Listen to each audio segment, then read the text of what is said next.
আমরা বাঙালি বদলনি বুখাক্তি ফাশালক আসে কক্তুম পান্দা খাই জায়গা আরো মানজাখা আমরা বাঙালি বদলনি আদং গুরঙ্গ রুদ্রপাল তে বদলনি কুবনি আদং রক বদলনি রায়দানো সবাইমা বাগৈনো গসি মুংবাই বদলনি গসি মুংবাইতে কেন্দ্র কমিটিনি দাগে মুংবাই আমরা বাঙালি বদলনি কেসাম তাঙ্কা গোপাল দেবনাথ নো গেবেঙ্গৈ করাগ ইয়াপ্রি নাহানাই আশালা হাই হেনি কক্তুমা থুম পান্দাও আমরা বাঙালি বদলনি আদং গুরঙ্গ রুদ্রপাল বদলনি থাংতনা বাগৈনো অম হাই ইয়াপ্রি নাহার জায়গা হানি শাখা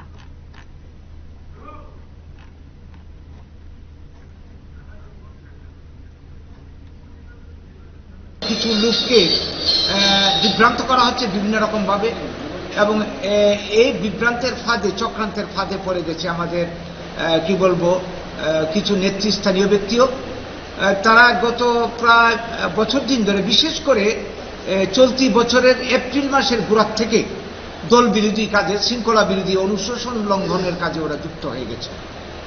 তো আমরা তাদেরকে বারবার সতর্ক সজাগ করা সত্ত্বেও তারা তাদের কাজের থেকে বিরত হচ্ছে না।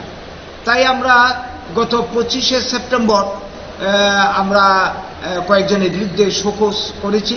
তারা কেন দলের শৃঙ্খলা ভঙ্গ করেছে 25শে অগাস্ট আমরা শোকজ করেছি।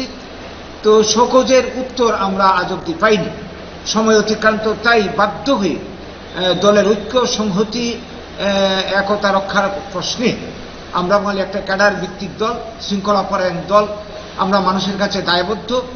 কাজে আমরা দলের মধ্যে এই ধরনের উচ্ছৃঙ্খল আচরণ আমরা বরদাস্ত করি না।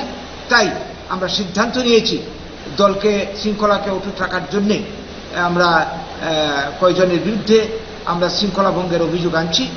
এর মধ্যে আজকে আমরা আপনাদের মাধ্যমে সারা রাজ্যে এবং তাদের গোচরও আমরা জানিয়ে দিতে চাই যে শৃঙ্খলা ভঙ্গ করলে কাউকে খাতির করা হবে না। আজকে আমরা যার বিরুদ্ধে শৃঙ্খলা ভঙ্গের অভিযোগে দলের অনুশাসন সংবিধান লঙ্ঘন করার অভিযোগে যার বিরুদ্ধে শাস্তিমূলক সিদ্ধান্ত সর্বসম্মতভাবে আমরা বাঙালি ত্রিপুরা রাজ্য কমিটি গ্রহণ করেছে কেন্দ্রের অনুমোদন নিয়ে। আমাদের যে কেন্দ্রীয় কমিটি আছে তিনি হচ্ছেন হরিগোপাল দেবনাথ মহোদয়। তিনি আগে আমরা বাঙালি ত্রিপুরা রাজ্য কমিটির প্রচার সচিব ছিলেন। তার বিরুদ্ধে আমরা অভিযোগ তথ্য প্রমাণ সহ অনেক প্রমাণ জোগাড় করেছি।